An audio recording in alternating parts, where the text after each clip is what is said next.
One of the most common questions my wife and I get asked is, what did you do to get such tall children?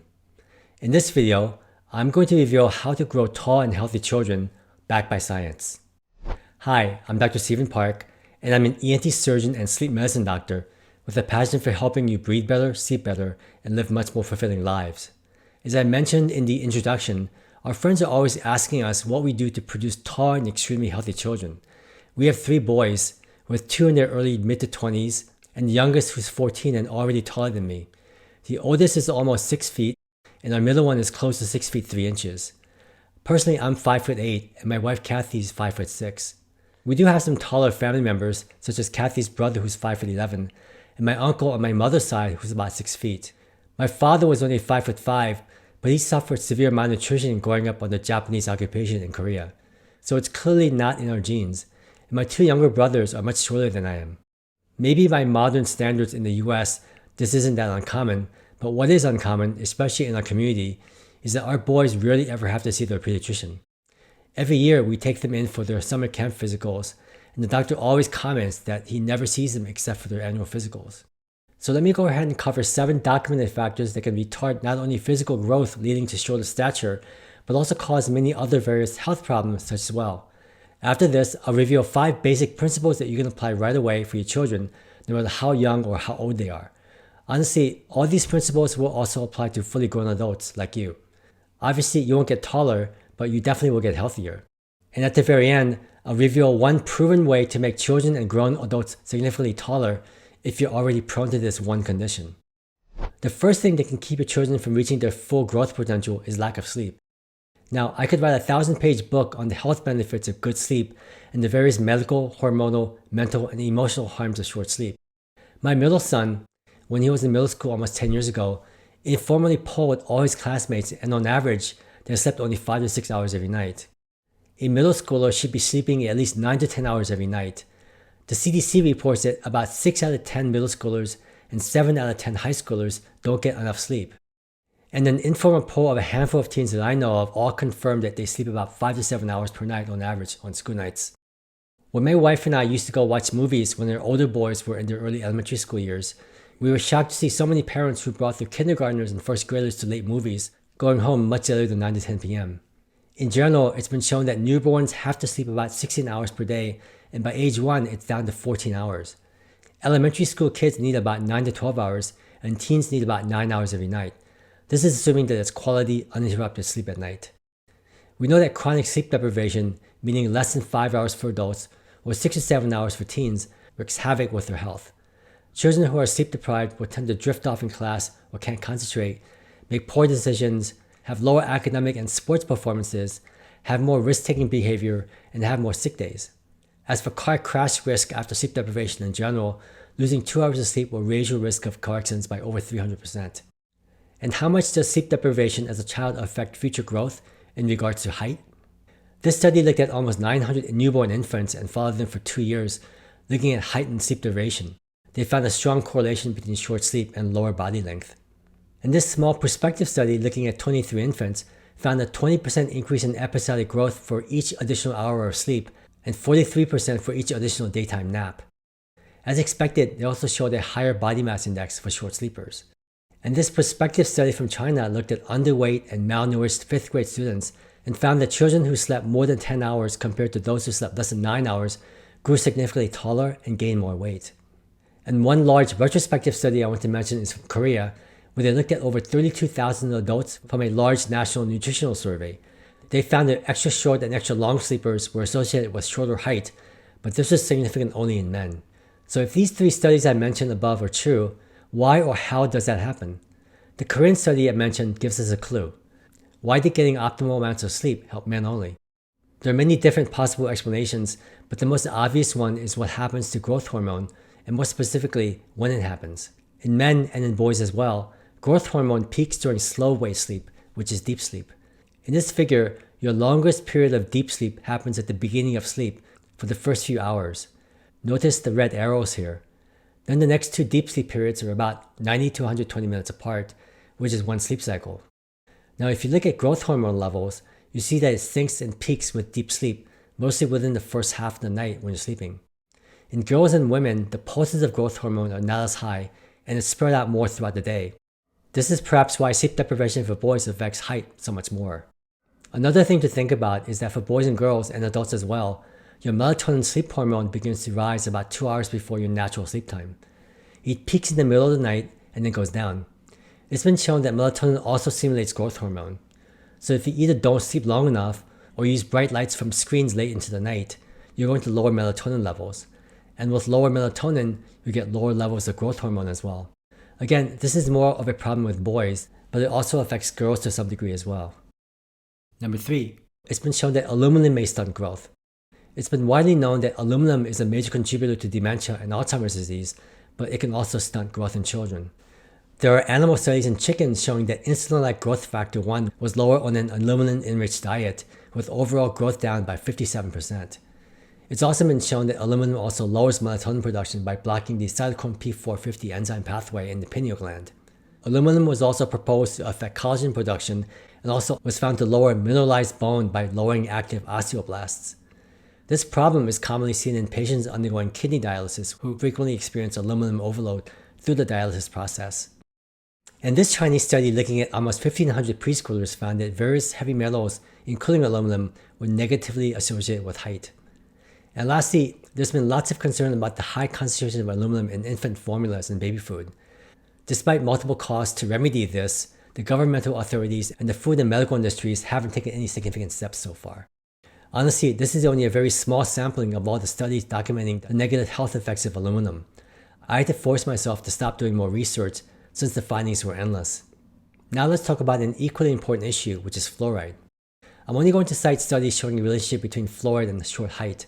I won't be covering all the other damaging effects of fluoride here. Here's a scary study looking at the relationship between fluoride exposure with sex hormones in US children and adolescents in the National Health and Nutrition Survey from 2013 to 2026. What they found was that in comparing those with the lowest 1/3 level to the intermediate and highest levels of fluoride, overall testosterone was about 8% lower in the middle fluoride range and 21% lower in the highest fluoride range. For teen boys with the highest fluoride exposure level, testosterone was 21% lower. Similar findings were also found for estrogen in girls as well. As you can imagine, testosterone levels are associated with more profound bone growth, especially in men. This study from China in 2006 found that children exposed to higher levels of fluoride had lower IQ scores and were shorter and weighed less than children exposed to lower levels. However, there's much stronger evidence for fluoride and its negative effects on thyroid function. Here's a study looking at that for every 1 milligram per liter increment of fluoride increase found in urine, there was a 0.09 unit drop in total T4, 0.0009 unit drop in free T4, and about a 0.11 unit rise in TSH, which is made in your pituitary gland in response to lower thyroid levels. And here's a study in the British Medical Journal which found that areas in England with higher levels of fluoride were found to have higher rates of hypothyroidism.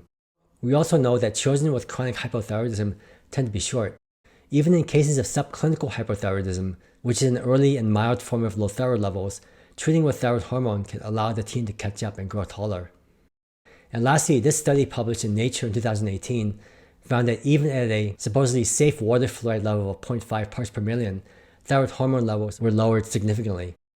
Currently, the US Environmental Protection Agency states that drinking water should have no higher level of fluoride than 2.0 parts per million.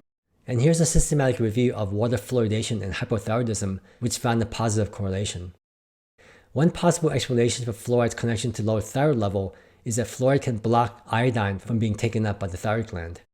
But indirectly, we do know how fluoride ingestion affects bone development in general. And for children, it's been suggested that in states with higher levels of fluoride exposure, there were higher rates of forearm or leg femur fractures. We know that most countries in the developed world have banned fluoride in the water supply due to the multitude of recent studies on the dangers of added fluoride.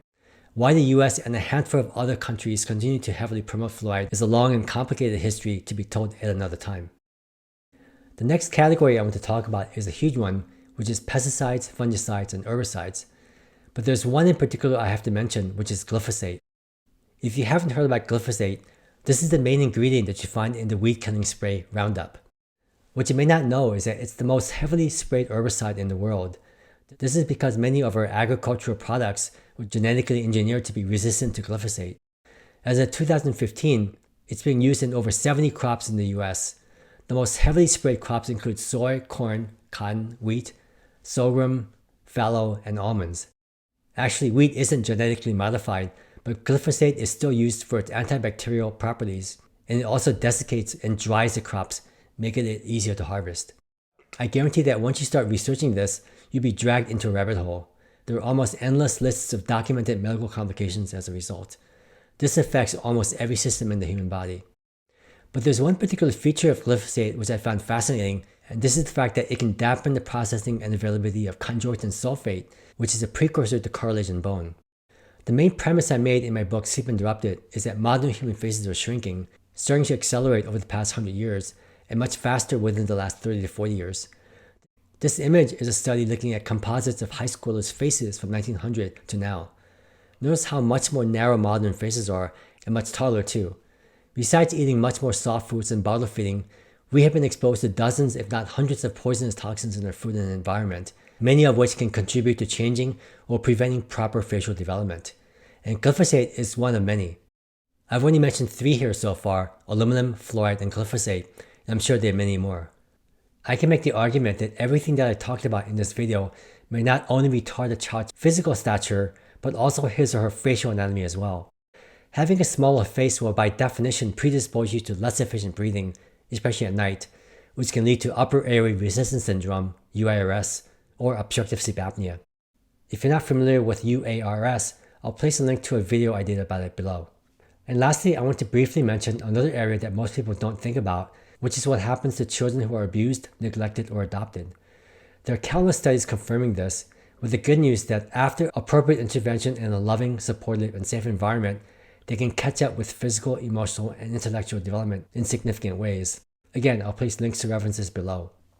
So now that I've given you all the bad news, what can you do to raise tall, healthy, and happy children?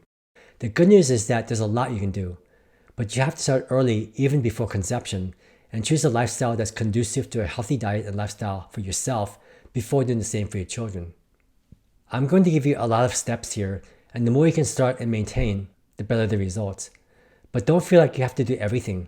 You'll drive yourself crazy or feel guilty if you try to do everything. Pick and choose the items that you can do and feel comfortable doing. Some is always better than doing nothing at all. What I state here is the ideal situation, and I realize that you may not be able to do or wish to do many of my recommendations. All you can do is to try your best. I also wanted to let you know that most of what I say here is from what we've learned over the past 25 years raising 3 boys, in retrospect, as well as what's backed up by scientific studies. One thing that our family prioritized since the beginning was sleep. Our children always went to bed early, and we always had an early dinner. Our teens slept for 9 hours throughout high school. By prioritizing sleep and eating healthy, they were much more focused and got their schoolwork done on time without needing to stay up late at night. This is the single most important tip I recommend to all my patients. Don't eat or snack within 3 to 4 hours of bedtime, and make sure you leave enough time after eating to sleep for the appropriate duration. To the mommies, I think you will agree with me that the healthier the pregnancy, the healthier the baby. This allows your baby to develop more fully with an uncomplicated full-term vaginal delivery. Do everything you can to breastfeed as much as possible for as long as possible. Try to minimize bottle feeding and pacifier use. Start solid foods as early as possible. Try to minimize purchased baby food, no matter how organic or natural it is. Feed your baby like your great-great-grandmother did for your great-grandmother. These steps are to maximize and optimize facial growth and airway development in the first few years of life. Next, eat as cleanly as possible and as organically as possible. There are certain fruits or vegetables you don't have to be as concerned about regarding toxins. Check the Environmental Working Group's website for more help in this area. Stay away from processed or packaged foods, and stay away from sugary soda, juices, or snacks. Shop locally at farmers markets if possible. Cook and eat at home as much as possible. Not only is this much healthier, it also saves you a lot of money as well. Use the extra cash you have to purchase healthier food. Cook extra batches and take leftovers for lunch at work. But if you do cook at home more often, educate yourself to minimize certain dangers such as aluminum or Teflon-like substances. Learn to cook and take pride in being able to prepare healthy and sustaining meals for you and your family. A few more tips about food. Many packaged grains and cereals may have glyphosate, so check on EWG's website. I was shocked to see that Cheerios had the highest level of glyphosate. In general, it's probably not too healthy to eat packaged cereal, since it's loaded with sugary carbohydrates, which can also spike your insulin levels. and try to eat a variety of fruits and different food groups in season. Also, check to make sure you're getting enough iodine in your diet. This can be found in seafood, seaweed, dairy, and eggs. Next, do an inventory of all your personal care products, cleaning supplies, furniture, toys, and clothing to make sure it's not potentially harmful to your health. You'll find different toxins and endocrine disruptors such as phthalates, PPAs, PFASs like Teflon, or flame retardants. I mentioned before that Kathy uses Branch Basics as her household cleaner to clean everything, except for her dishwasher. Actually, I used it when we ran out of dishwasher pods, and it works okay, but the dishes are not as shiny as what the regular pods provide. And I'll provide a link to get $10 off your first order of Branch Basics. Click up here to take advantage of this right now. And get rid of all artificial fragrances or air fresheners, as they are likely to have endocrine disruptors. And most importantly, filter your drinking water with a reverse osmosis filter to get rid of fluoride. Regular carbon-based water pitchers won't remove fluoride. There are some other options for removing fluoride, but I think that reverse osmosis is the most cost-effective. We also added showerhead filters to remove chlorine, which made a big difference for our entire family. And to remove aluminum that's already in our body, drink a liter of mineral water with silicone every day. If it's labeled silicone, at least above 14 milligrams per liter, or at least 30 milligrams per liter if labeled as silica. Read the book Imagine If You Are an Aluminum Atom by Dr. Christopher Exley, who has spent his lifetime studying aluminum. The subtitle of his book is Conversations with Mr. Aluminum, which is Dr. Exley's nickname. I highly recommend you read his book. I also placed a link to a website with a list of popular mineral water brands with high levels of silica. The one I'm most familiar with on the list is Fiji water. All these measures will significantly lower your family's exposure to toxins, especially aluminum, fluoride, and glyphosate. And here's the one tip that I promised you in the beginning to help you literally get taller if you have this one particular habit. One of the consequences of chronic nasal congestion and mouth breathing is that you'll tend to sit or stand in a head forward posture with your upper body leaning slightly forward, like this. What almost always happens after nasal congestion is cleared and mouth closed is that the head forward position goes away and your posture and height also improves as well. So to summarize, if you focus on optimal sleep and a healthy diet and a healthy lifestyle, you'll also be better able to detoxify the dozens, if not hundreds of lingering toxins in your food and environment. Another bonus is that you're more likely to avoid gaining weight. Remember, how you set your children's daily sleep and eating habits will set a template for the rest of their lives. I'm not exaggerating when I say that the time and effort you invest in these areas is more important than any college or graduate degree education. I hope you found this information helpful. Please leave your comments or questions below. I'll do my best to answer them. If you think you may need customized help to implement these steps for you or your child, then consider a virtual coaching call with me. Click up here for more information.